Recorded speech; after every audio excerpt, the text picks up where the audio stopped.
IaC AI, programming languages, and orchestration with our friend, Kat Morgan. Hey, everyone. How are we doing? Wow. I love that Marino's in here. We should probably just drag him on stage, too, just to have fun with him. Mix it up. So this evening, we're going to have more of a free and unfettered conversation. This is going to be a conversation with Kat about the things, but I also want to get a lot of good audience participation in this to start asking questions as well. We're gonna say things. We're gonna have spicy opinions and tepid opinions and maybe some mild opinions about things. So let's all get in on the conversation and have a go at it. Yeah.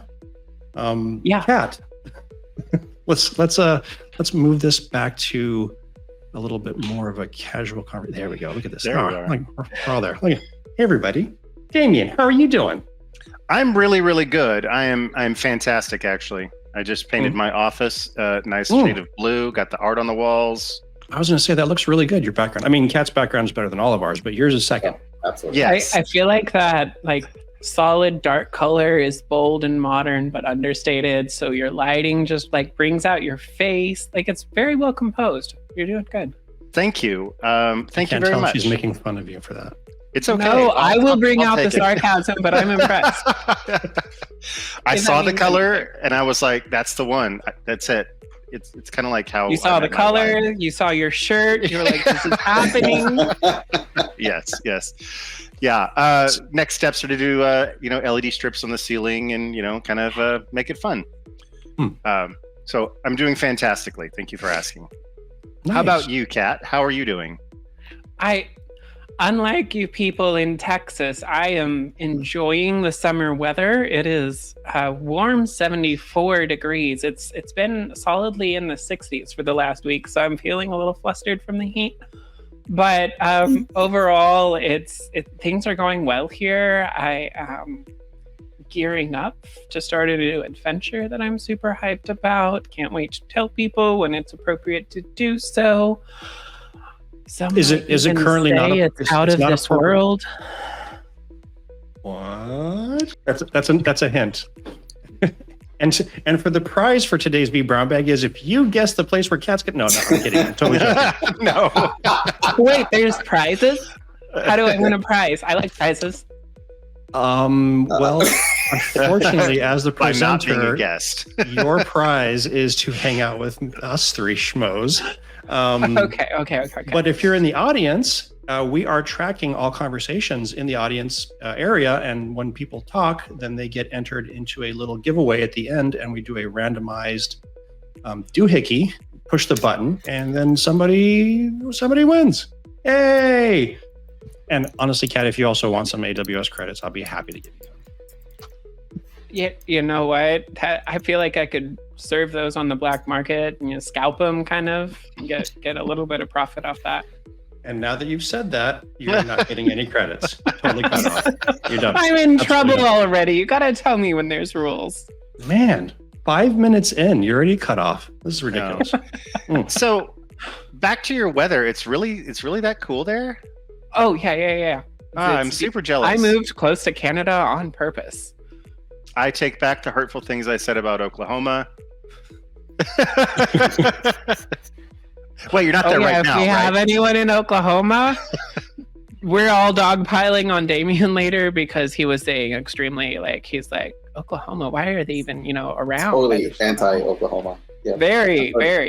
I've heard him say stuff about them before. This is not the first time. Oh, yes. Well, being from Austin and being a Longhorns football fan, of course, no one likes Sports Oklahoma. balls. Yes. Yep. But yes, Roger, how are you doing, man? I am doing great. I got my blurry background fixed, so I'm doing great. Yeah. That's why I stacked me and Roger at the bottom, because the top bar is the sizzle reel, all the really good backgrounds, the good camera. Then there's us at the bottom, ugh, what is this? This just no.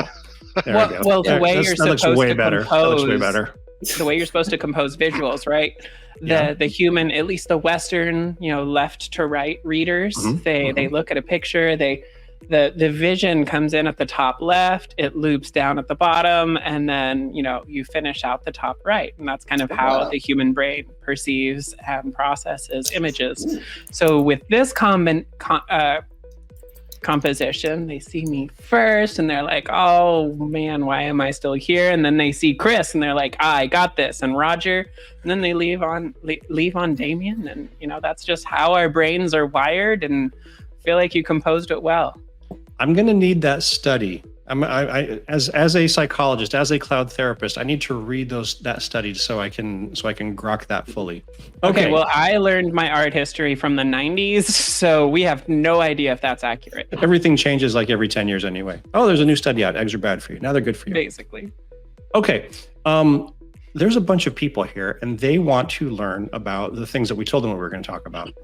IaC, AI, programming languages, and orchestration.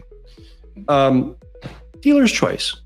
Kat, where would you like to start? This is obviously a very broad topic. You and I are close to the IaC space. Roger is close to the security and AI space. Damien is close to the programming languages and AI space.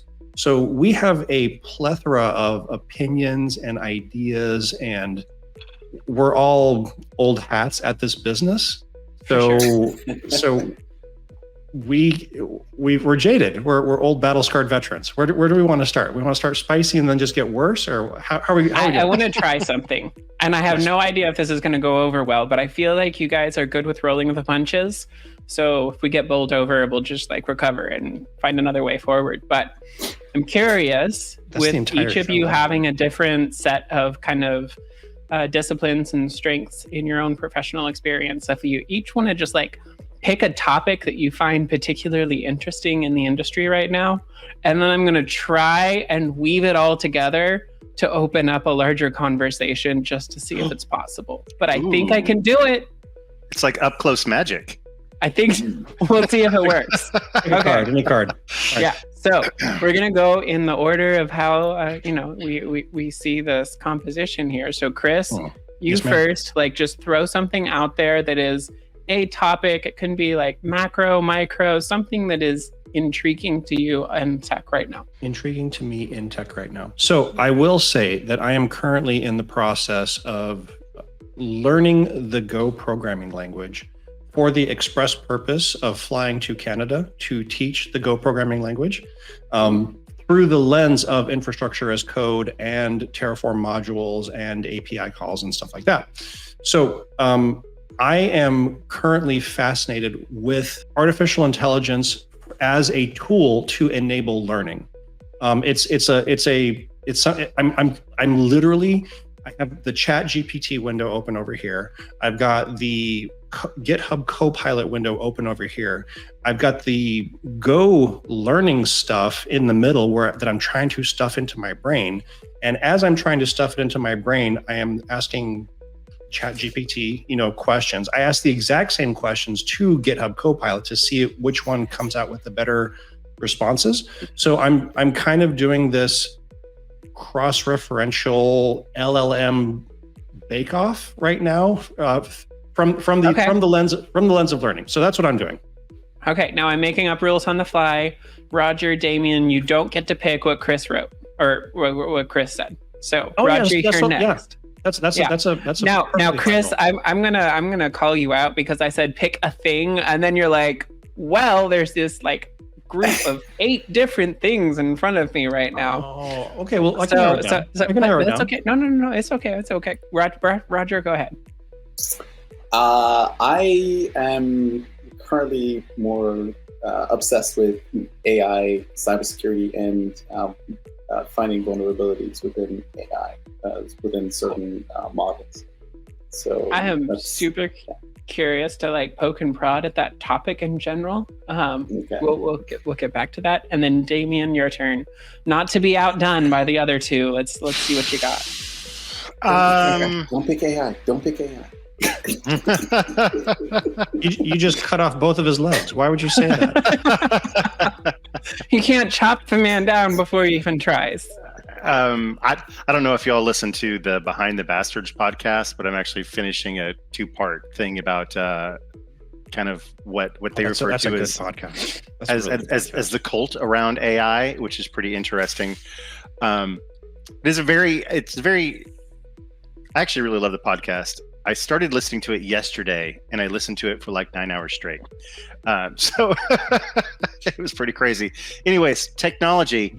What I'm really interested in right now has nothing to do with any of these things that we talked about. I'm actually super fascinated with the idea of programmable LEDs and writing code to make pretty lights blink. And so that's what I've been messing around with. On the professional side, I would say probably automation, due to my history with PowerShell and a little bit of Python. Okay, so let's see if I can pull this off. I think I've got it. And I really like that Roger knew to tell Damien, don't lay off the chaos. And he just like, you know what's interesting to me? Color changing LEDs. Not chaotic at all. Yeah, I'm curious how you're going to stitch all this together. Okay. Good. All right, let's work some magic. So I actually kind of really like how this played out because it was super, super risky. I feel like going in and just throwing the door wide open to whatever is like scrambled around in all of our brains. But I find all of them to be incredibly connected. So coming from a lot of ops heavy background and doing a lot of ops optimization, kind of self-education and learning over the last 2 years, especially to understand, the year that I spent at Kong was pretty big deal for me. That's when I first actually started paying attention to why APIs exist, what is important about them. Before then, I was a consumer of APIs, but I didn't really think of them in terms of, I need to understand how they work. I need to know, like, under the hood, what's flying across the wire, or behind the scenes, like what that API is actually doing, what it's driving, how it functions, what dependencies it has to be able to provide its capability. So that was really transformative for my own understanding of just how I see the world in a very API-centric time in tech. Network API specifically. Every term in tech obviously is overloaded at this point of time. But REST API, GraphQL, all these different things that are like shifting and moving, but sharing the common pattern of you have a programmatic capability, you're fronting that with a network service so that the capabilities as a service is just becoming very, very standard, right? Now, Chris, what you mentioned is actually really, really relevant to that, because what you're diving into to learn Golang, that's a big deal. You have to actually make an API, serve it, but then have a functional way to consume that API in a predictable manner, one that actually enables teams to build velocity rather than just meet a need right now. So what you're talking about is hugely relevant to kind of these important things to me, with the focus on APIs and even the jump to Pulumi and my time there, again, being heavily focused on APIs, but largely just managing the state of APIs declaratively with the ecosystem around that IaC tool. A lot of AI kind of in that whole story because of the Pulumi AI product that they were building, and like how that came into being and how it began to like set a foundation of test-driven development for AI and probability-based applications. So wild spread of things involved in that whole picture. But in the end, we're still focused on the capability that the API exposes and how we get our desire to manifest in the system, not to be super woo-woo and start sounding hippie like astrology here, but we're manifesting, right? That's why we call them YAML manifests. Exactly. Okay, so you're playing in the part of this whole tech stack and operator and developer kind of persona that I find really, really compelling right now. And then Roger, you shared, you're very interested in the risk associated with AI in general, especially since everybody and their mom literally am mom and did make blueberry muffins with an assist from ChatGPT. I was like, okay, let's see if we can get ChatGPT to like wear the hat of an expert like baking chef or something, and let's take fundamental principles of recipes and assemble a new recipe from scratch based on that. Instead of just copying something that somebody already wrote down, let's actually work from fundamental principles, which was a really cool way to engage with, the LLM and NLP and things like that. But everybody is applying that wide open, uncertain interaction model to every problem on Earth that exists in the digital space. So probably gonna like invite you to show up on the Empathy Ops Twitter Spaces sometime just to talk about your own specialty a little bit in the future. But we'll get into that. And then Damon, you brought to the table real world application controlled by like digital mechanisms. So like IoT in general, even if it's just color changing lights, that is real change in the physical world that we're controlling through some interface, whether it's a physical remote or a network home automation tool, or the hackers get into your house and they're like, I'm just going to start throwing whack colors out there and turn Damien's office into a disco, right? Like these are real, actual changes in the real world, which is why I'm in tech. We can burn, we can make the machine go burr all day long and rack up AWS bills, but are we doing anything useful at any point? Sometimes it's actually really hard to see that real world impact of what we do, depending on where we're working and what our focus is on. So that's kind of how I'm seeing the topics that you brought up. Why don't we go around the table and just go ahead and land some seeds for how to proceed with this conversation? Because I'm super curious. I can see wheels turning. What do you got? 2 questions. Well, a question and a statement.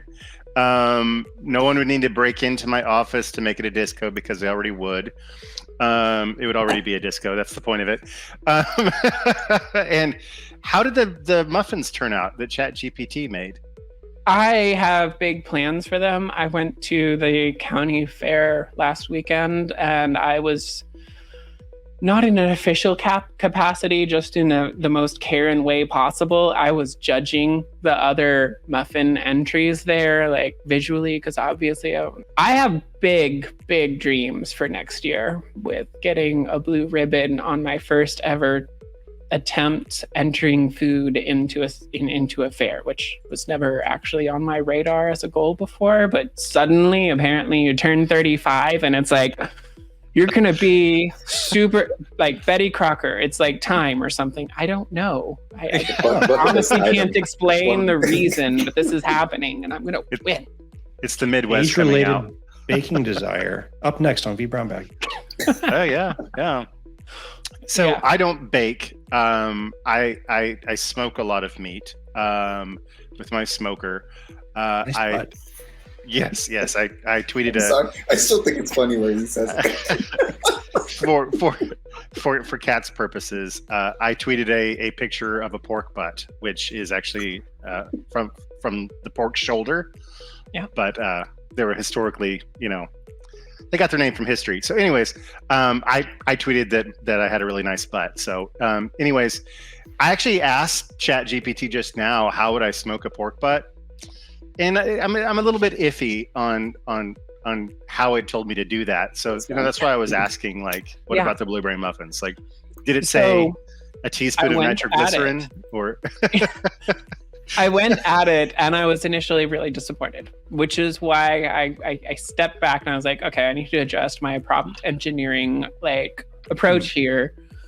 Because I did. I was like, hey, let's make the best blueberry muffins in the world. And it gave me very rudimentary instructions for a very basic level assembly of a muffin, and it wasn't inspiring by any stretch, which is why I started a totally new chat, and I was like, from the ground up, I first requested information on the different skills that are fundamentals in the art of baking. And then once it listed those out, I was like, okay, let's go ahead and identify the primary different types of baked goods you can create. And then I took those two and continued building context, but enhancing the context with fundamental concepts all the way to the point of, okay, these are the ingredients that I have for this type, and these are the way that I had blueberries that were very specific to a certain customer of insanely good blueberries. There's no way to describe it other than you can't buy these blueberries anywhere, so it's not even fair. But I had those, and then it suggested lemon zest to brighten it up, and I was like, I don't have that. Let's work with these other ingredients, and we continued to build towards this final recipe, and it was freaking amazing. And I'm not a baker. I love to cook, but largely savory stuff, and so I was very impressed with how this whole thing built a superior generative output by first investing in the context required for it to actually provide a superior and well thought out plan. That's actually really relevant to all of AI application right now. Yeah, I find that really fascinating. And there's also something a little bit I don't know the right term for it, but kind of sad that in AI, who doesn't know what makes a blueberry muffin delicious, from it couldn't tell the difference, right? But I don't know, it just makes me feel kind of sad, So if it actually kind of helps at all, I can totally see the dystopian perspective. That's the word. Yes.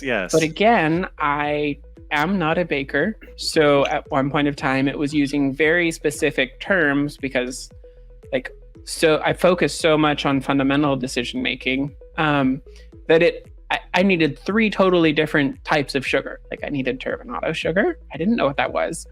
Powdered sugar, and then I needed just regular sugar, and I substituted brown sugar because I like a little more flavor. But that also required adjusting the recipe again.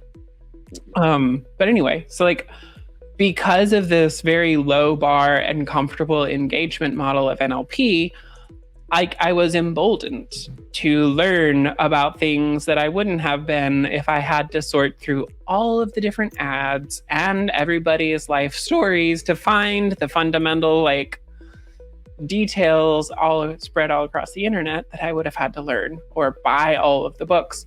And I wouldn't have been able to actually fit that victory into my life. But making really good baked goods, all of a sudden, when I had no experience and get that successful outcome, was really encouraging to maybe think about going and doing something else. So in some ways, it can look like it is removing us from our human element. But I think when we come at it from the right perspective, it can lower the barrier to entry for really feeling like you're succeeding at something that was out of reach in some instances as well. So I feel like we should approach it with at least a pragmatic honesty about how it can enhance whatever it is that we're doing, as much as the risks of letting it override the end goal of giving people more access to being human. We lost Damien. He's I'm out. too much woo-woo. Apparently he disagreed and just pieced the hell out of here. He's like, no, that sucks. I'm gone. I actually put it in Discord. We've got a private little Discord channel here for the behind the scenes stuff. And I was saying, damn it, my stream is doing it again. She's going all Cylon because she was like brah and breaking up. It was very cool, but yes, not at all. So anyways, I don't know what's going on with my internet. Oh no, that Texas internet again. I Yes. really like Damien though, that like when it was time to actually like apply some of the topics floating around, you went straight to ChatGPT and you're like, I'm gonna use my Texas Pride barbecue master like skills and see how it stands up. Like, can it actually, hold its weight? You just went right at it. That's action. That's what Well, I'm talking about. Because I don't bake, I couldn't tell if it was full of nonsense, right? But I can make a good meal with a smoker. So yes. Yeah. No, truly. When I put everything in the oven, and I was like, well, there's only one way to find out now. I truly had no idea because I was not judging based on any prior art or knowledge in like floating around in my own head. And I wasn't comparing against anything on the internet because I didn't want to bias myself and ruin the experiment of, can this actually help me achieve this, silly outcome more? So my question to more Damien, empowered. My question to Damien is, did you leverage our previous vBrownBag prompt engineering episodes and do the whole thing where you say, assume the role of a Texas barbecue pit master and give me the blah blah blah blah blah? Did you prompt engineer it, or did you say, give me good barbecue me? I said, how do I smoke a pork butt? So you said, give me good barbecue me. Yes. You really took that caveman image and you're just like, Damien, here's your club. Go tell AI to give you stuff. Wow. I feel like this should be a comic, actually. That would be such a cool, like, coloring book. Now he's rising to the occasion. Now he's actually going to do it right. He's going to Yeah. assume the role and Yeah, Damien's like, bet. you Hold my paid good tongue. money for ChatGPT. Use it. Right. Yep. So I've never thought about asking it to tell me how to. Oh man, it just said all right, partner.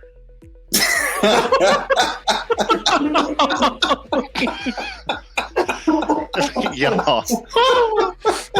No one says partner. This isn't like. I feel like I should have like jangly boots or something. Like, Oh, God. this barbecue ain't big enough for the both of us. Like, I'm gonna say assume the role of a Jewish grandmother and teach me how to make a really good matzah soup, and it'll be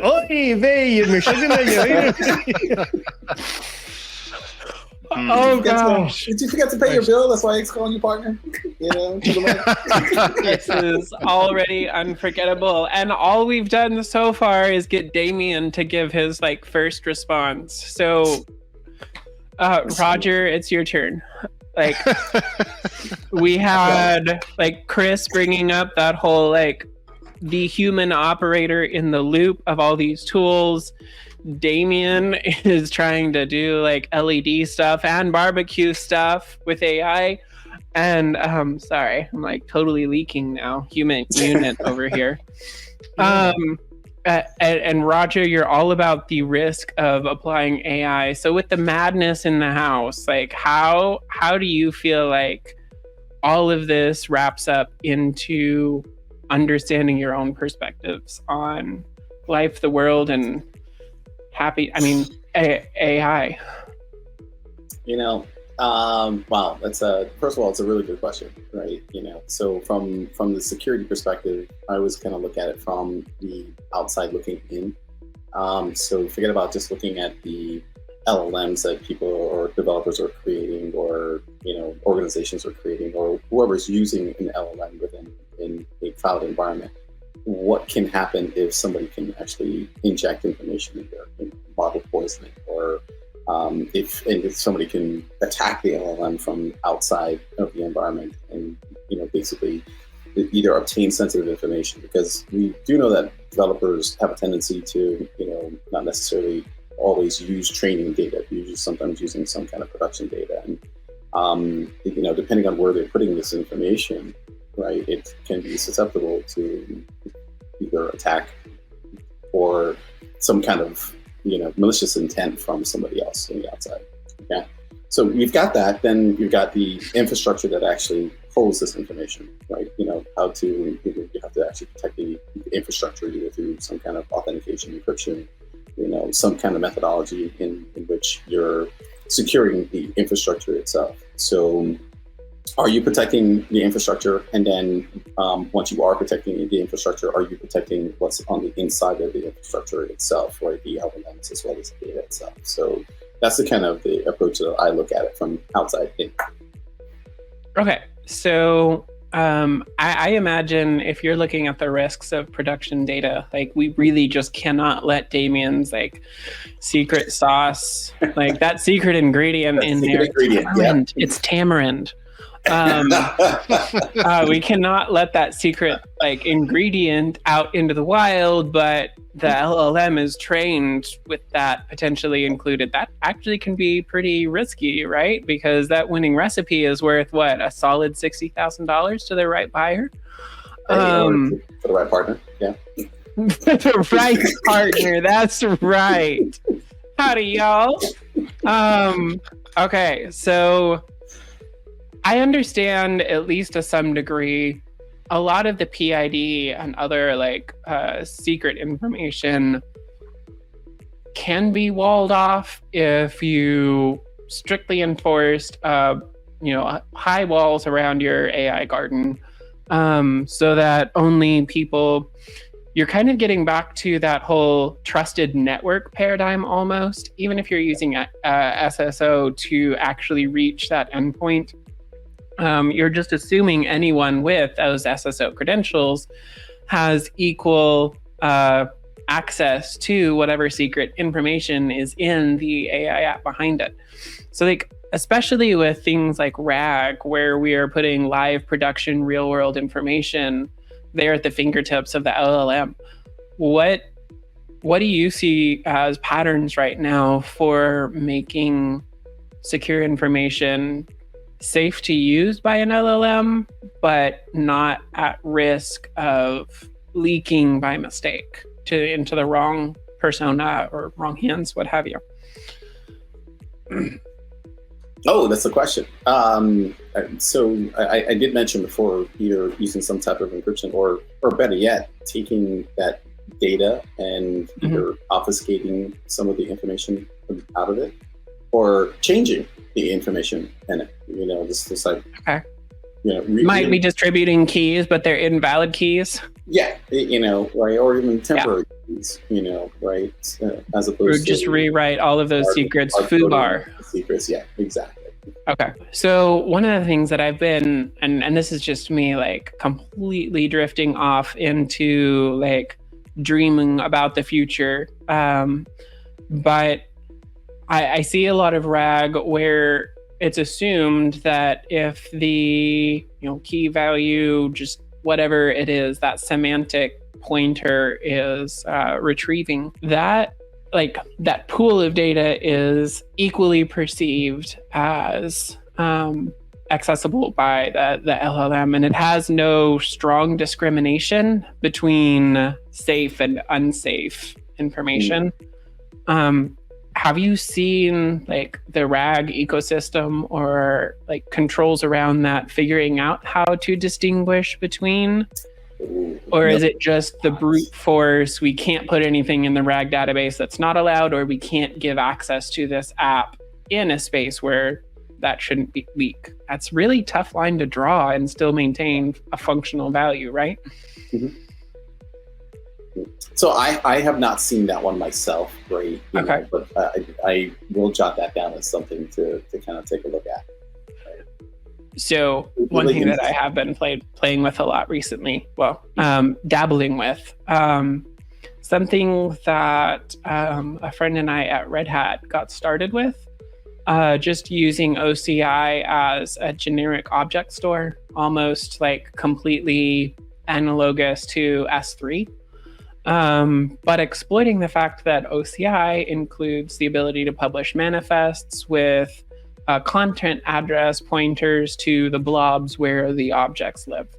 But those manifests have additional fields where you can load them up with arbitrary metadata, right? So if we wanted to publish an object and you like exploit OCI for its content addressing to build in the features that say ChainGuard offers, SigStore, things like that. Like suddenly you have content addressing, you have named addressing, so that's like your FQDN to the image or the blob, whatever. But you also have this tagging function allowing you to, finely control what phase each data is published in. And then you get to load the manifest with all the information about what an object is. And it's like data at rest that is fully described. So instead of going to GitHub and memorizing or hard coding how objects are published, and then, writing, I have Docker files that pull blobs directly from GitHub releases, right? And it has to assess when it's building the image, what architecture is the image. It has to assess what platform the image is compiled for, what architecture it is, things like that. But like the OCI distribution spec already handles all of that. So when you actually pull BusyBox image, you're getting the right object without actually putting in all that labor, because that's all handled behind the scenes. So that, like, being able to leverage that exact same benefit of not having to programmatically describe the content you're getting, but being able to programmatically look up the content you're getting and know what you're getting, with all of that built-in security and such, is actually pretty cool, especially after spending time implementing API gateway plugins and writing things in Lua is not something I want to do. Let's move beyond that. But really, we like implementing OPA policies at the packet header level, where you're like, this packet has this ID, it's still live in the cache, and this ID has these permissions over here. So whitelist, blacklist, we can determine whether or not it has access to this API or service, but now we actually get to apply those. So we have on the object level, because that manifest, we can write we can attach almost RBAC on the individual objects now, right? So we have object-based access control. And so one thing that I'm hoping to see over the next 3 to 4 years is actually having object-specific access controls in your RAG system, so that the LLM inherits whatever agent privileges the user has, and when it actually exercises, when it does a RAG query, it's only ever going to get anything out of that API that those privileges allow. Giving it more contextual information based exactly. So it's informed query, if you will, and you're still able to granularly enforce access controls on individual objects without hampering the actual function of the LLM, right? So that's one of the things that I'm really looking forward to seeing develop as a larger context in the AI space. And I'm curious, like, how people are actively solving those problems right now, because I'm just off in like dreamland building things that I think are interesting, and hopefully someday they'll, other people will think the same. We should tag you up with JJ Asgar from last week's show. He basically so he works over at IBM on their open source LLM Granite, and we didn't even think to ask him that kind of question, but that would be a really fun thing for you two to chew on. So I'll introduce you to. Yeah, IBM Research has some really interesting brains in there, like doing the Wild West stuff. Howdy, partner with AI. Yeah, they do. Yeah, they are. Sorry, Damon. Damien, sorry. You are howdy partner, like, for in perpetuity now. That's quite all right. at least I've got the howdy. We have three vBrownBaggers three co-hosts that live in Texas, but Damien gets howdy partner. This is unfair. He put in the effort, and did he though? Did he really? Did. He did. Okay. He thought I can write a prompt. I can test AI. Who here was out of the three of you was the most reluctant to actually start using like AI tools? We call them AI. I'm just going along with the branding here. Let's not be pedantic about it. Who out of the three of us was the most reluctant? I will tell you Yeah. which one was the most enthusiastic, but she's Okay. not here right now. He's not here. Okay. Yeah. Sharla jumped both feet in. She had a ChatGPT subscription well before any of us even thought to get one, and she's been leveraging it quite well. I don't know. I mean, I now have a subscription. Go ahead, Roger. I think any of us can say that we were reluctant to get involved. I think the novelty of it was that, hey, wow, this is really cool, and as curious minds, we wanted to understand what it could do for us, not only from our professional standpoint, but from a personal standpoint, and making sure that we kept up with what was going on in the industry. So as a tool, it became almost daily usage, but then we've all probably gone in different ways using it, right, or understanding it in different ways. Some of us are more programmatic focused, some of us are more prompt focused, and so that type of thing. Jeremy's comment is very salient on this one. Yeah, basically, I like that. we have an embarrassment of riches right now, and we don't know where to go with it. Almost, there's so many ways that we can do it. There's a list now being sent out by Forbes on prompts on how to use ChatGPT and LLMs in general to improve your life in various and sundry different ways. How to get better at your finances, how to get better at personal training. There's so many avenues that you can go down that a lot of people just kind of get stuck with, oh, can use it for anything, so I don't use it for anything.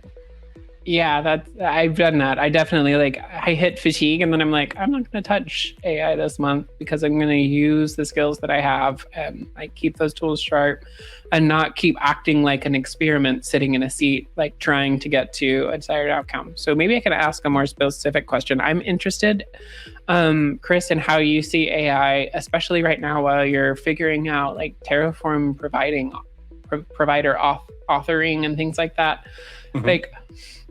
Do you feel like you are that almost could be seen as spinning your wheels in a classical paradigm where oh yeah, we're going to be writing Terraform for the next 15, 20 years. Still we need Terraform providers. This is a skill that I'm building. Do you feel like that is the road we're on there? Do you feel like AI affects that roadmap over time in the near or long term? How do you feel learning how to do this task now with AI potentially poised to do more agent style orchestration and cause actual change in the world for turning on Damien's lights? So I see it giving, I see it being beneficial in some ways, and I also see it being detrimental in other ways, interestingly. And I'll use a very specific example, building a provider. So when I was learning how to build a provider, I would take a piece of code not generated by AI and put snippets of it into the interface and say, explain this to me, using small words. And then it would start doing that for me. That is valuable to me. And then I could start writing stuff.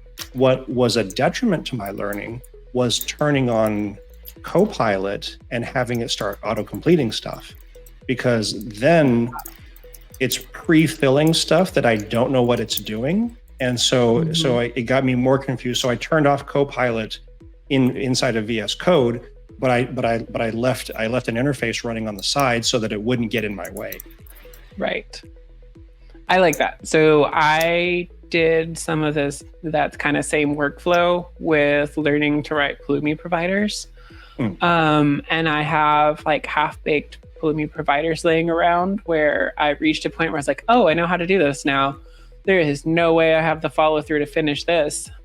Because that process, there's a lot of fatigue involved. So at the end of the day, once you know once I knew what I needed to know, I was like, was this actually the most effective way to learn this or not? Was it just the least common denominator? I was able to see this as a path forward.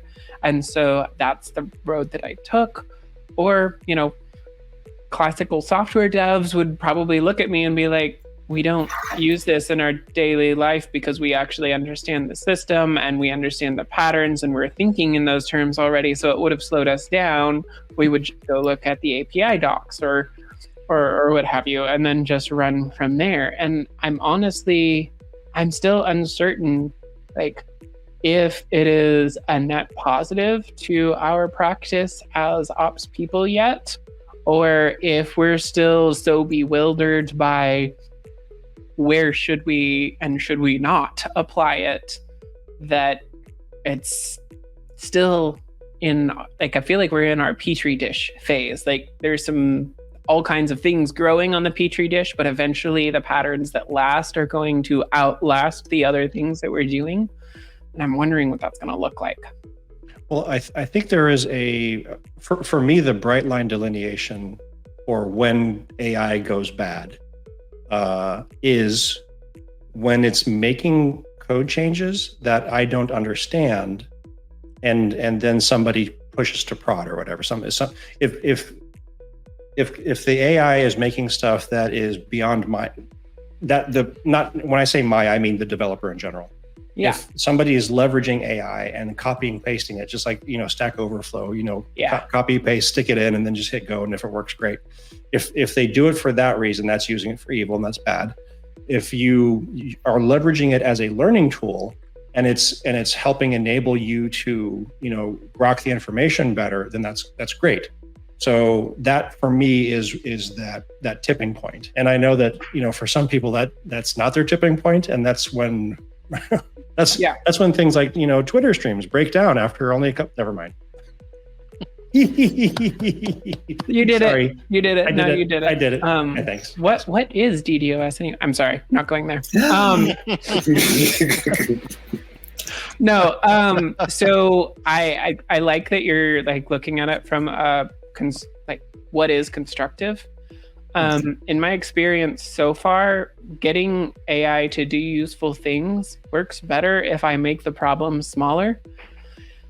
Being that LLMs are probability engines, it's like walking back this entire romance that the tech industry has had with determinism and declarative ops in general, especially from an ops seat, wearing that DevOps hat.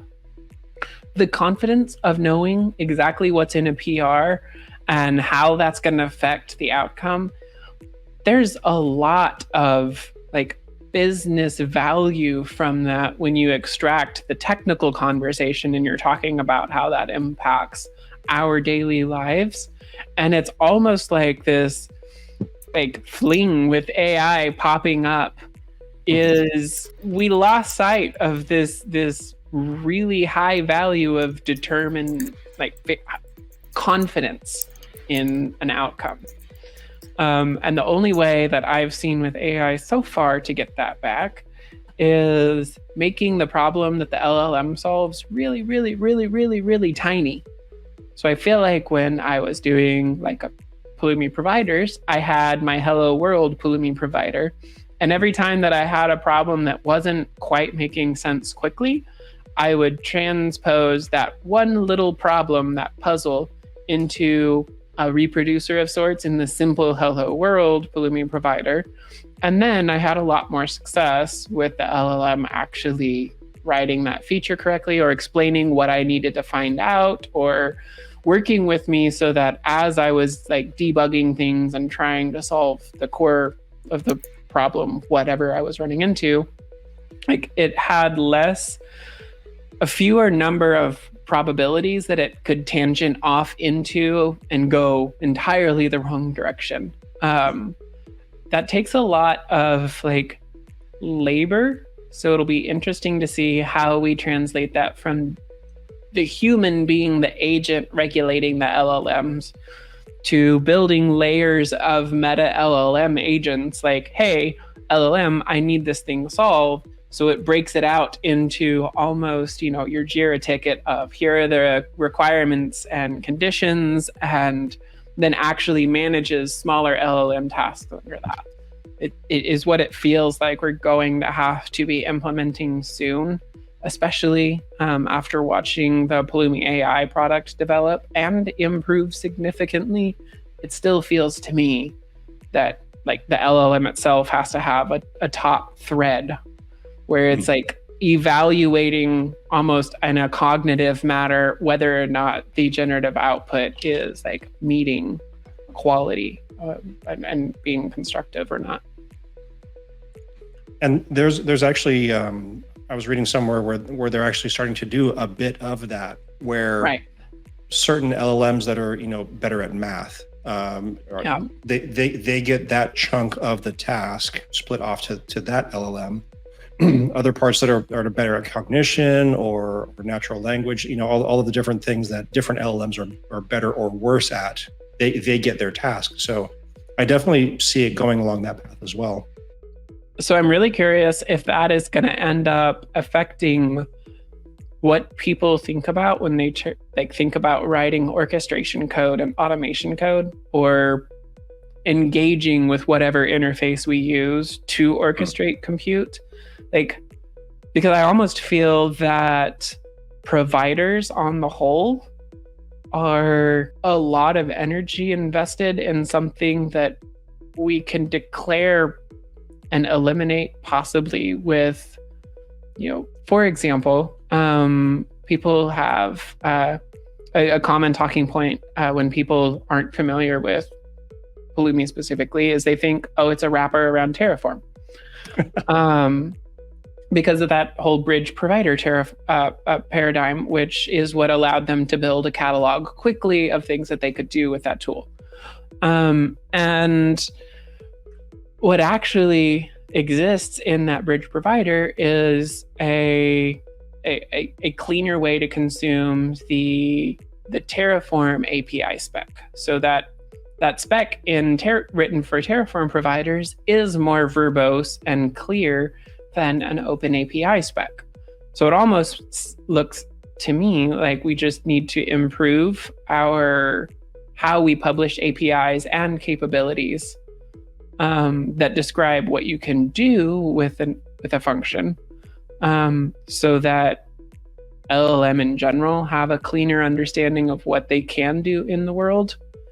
And then maybe we don't actually have providers exactly like we do today, and we just say, hey, this is the state that infrastructure needs to be in. This is the API spec. What are you going to do about it? How do you pick up on those vibes? Because it's totally vibes happening, in my head here around the topic.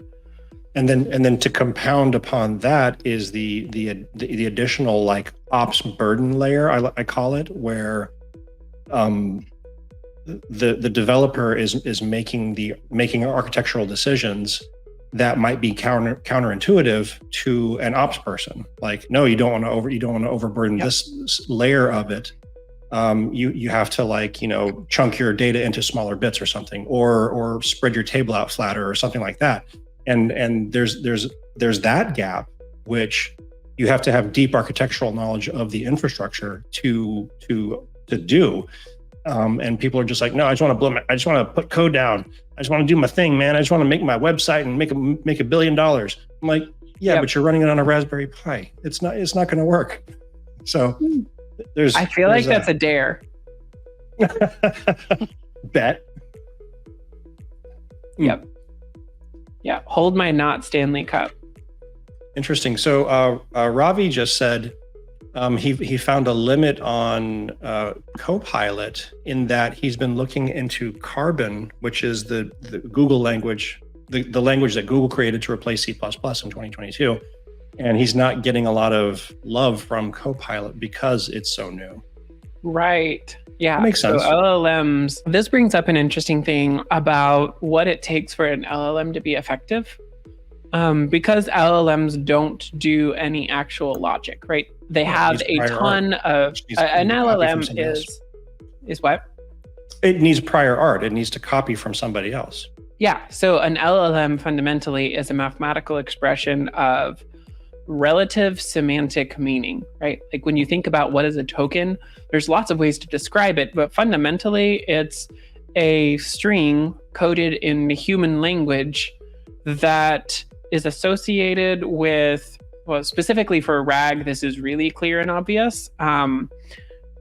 What happens to create a vector embedding for, this is super simplifying it, but you take those tokens, and it might be a whole word, or it might, how your chunking algorithm might differ, but it plots a numerical point by expanding the meaning of that token and then running a hashing function across a higher number of tokens that are similar to that one token, and then putting a little plot in vector space. So you define the dimensions of a RAG database, and then it plots a point. And that point is completely useless and meaningless, and it can't really do anything helpful unless you have a lot of points in that database. You have to have the usefulness of relative meaning for LLMs and RAG databases to actually be helpful.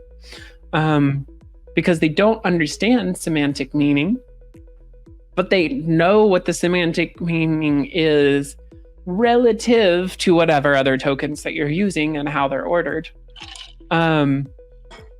So without enough data points to plot a large context of semantic data points in the graph or in that RAG database, you're going to get very little value back from whatever, the LLM or database on that topic, because it just doesn't even have the relative awareness to make an informed prediction of what other things are related to that topic. Which is why we see LLMs struggling significantly with things like Golang library versions. There might be a wealth of training data on older versions of a Golang library, even a very common one, and that is going to bias it to what is common, not necessarily what is optimal, not necessarily to what is, more advanced or newer, unless you construct other context around it, like I specifically need this Golang library version, and then suddenly it has that refinement to its context to improve the probability that you get what you're actually needing out of the LLM. So the amount of old data can largely affect an outcome of something that is even a strong ecosystem like Golang. And so if we learn new, for example, if we're doing LLM-powered infrastructure orchestration, we need to also be aware of the difference between deploying common architectures and well-optimized architectures. And like in advertising with LLMs and AI, you don't want to overutilize it for human creativity, for tasks that should be human creativity, because if you use an AI for creative purposes, you're going to sound like everybody else using AI for creative purposes. But at the same time, if it can eliminate repetitive tasks that aren't human creativity type tasks, it's like using a calculator. Yeah, it's going to get you there faster, and you don't necessarily have to worry as much about, oh, now I'm going to sound like everybody else talking about a tech thing. Tech bro spreak, howdy partner. That's the thing that I have beef with when it comes to AI is just the flood of new novels on Amazon Prime trying to like all of the incredibly trite and awful content that's being spewed out of these LLMs is staggering. And the reason why it's happening is because people are making money off of it. If you can use an LLM to make 300 300-page novels in a second and sell each one for a penny, or whatever the model is. I'm sure they've done a cost benefit analysis to figure out, oh, I'm actually making a profit off of this, so I'm just going to keep on grinding them out. To the point that Amazon now has to have a specific like rate limit on how many novels a person can upload. Right. Over the course. Yeah, that's crazy. It's I'm bananas. curious about how that actually changes profit incentive structures. Right.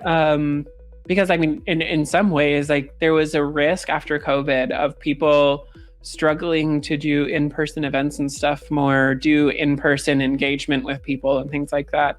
And I feel like AI suddenly flips that worry on its head, because so many synthetic content, there's so much skepticism now, and I think increasing over time for a while, just inherent skepticism about content. Like, is this from a human, or is this from some machine that's just a bunch of monkeys hitting at the keyboards, and suddenly the tokens are all landing close enough to good that people are shipping, Exactly.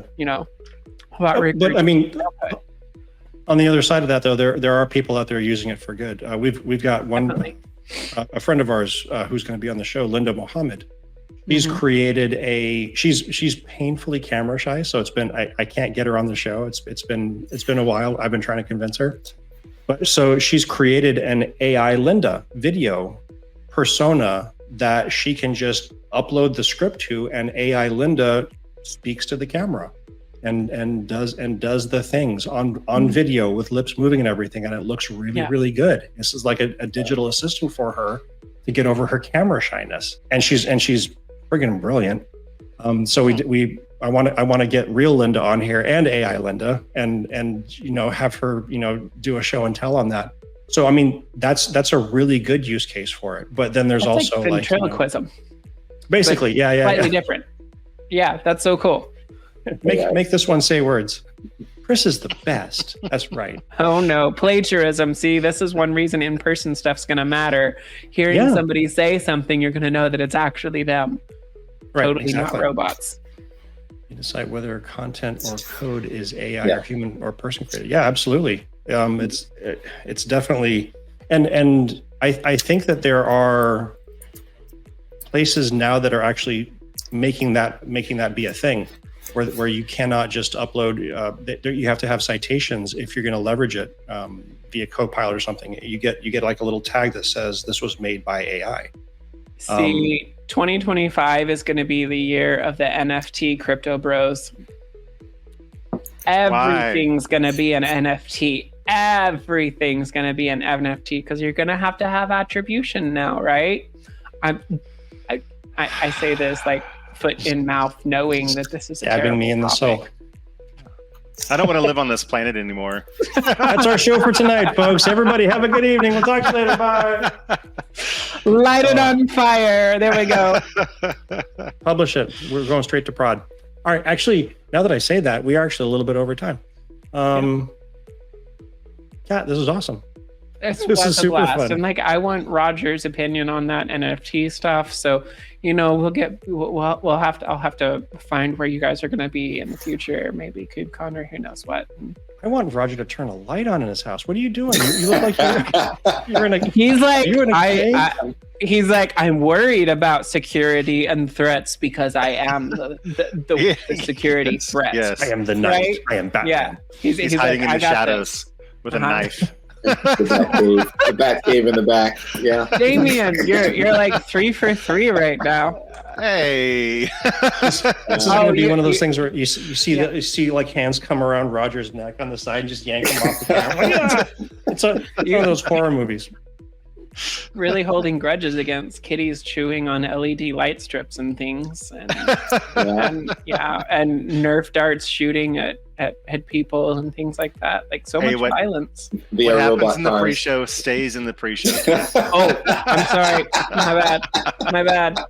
You're making up rules as you go. I'm feeling like it's not fair. Hey, we didn't give away the secret sauce on where you're going. You can't be talking about it pre-show. Oh, that's true. Blackmailed. Wow. We kept our mouths shut, Cat. Indeed. Man, I'm not showing part of off. this. You're like, I'm not part of I this. know. Cat, I know. I'm not part of this. All right, folks. Thank you so much, Kat, for coming on. A pleasure as always. Once you've landed at your new gig, we're going to have you back on so we can talk about that some more. That'll be super fun. Giveaways, That Chris. will be The giveaways. Let me present my screen and share the entire screen. Boop, boop. Share. Ooh, I see a comment And- there about doing Christmas light shows with Damien's LED setup for Christmas. So I'm thinking that's going to require like a Terraform provider and everything. It's got vBrownBags in there because I commented one time accidentally. Hopefully it lands on somebody that's not us. Hey, Charlie the creator, congratulations. You are the winner of tonight's AWS compute credits. If you would, please DM me either in YouTube or in Twitter. I am at Mistwire. Here's my name. Here's my face. Here's my. And if you stuck around this long just for those credits, you deserve them. Absolutely, 100%. Yeah. So DM me on at Mistwire, either on Twitter, Threads, Blue Sky, all of the places, and I will get those to you, or I will find you, Charlie the creator, and find you, Charlie. I will make you take these credits. Cheer up, Charlie. No, sorry. Everybody, have a wonderful evening. We'll talk to you next week. Okay. Thank you. Bye.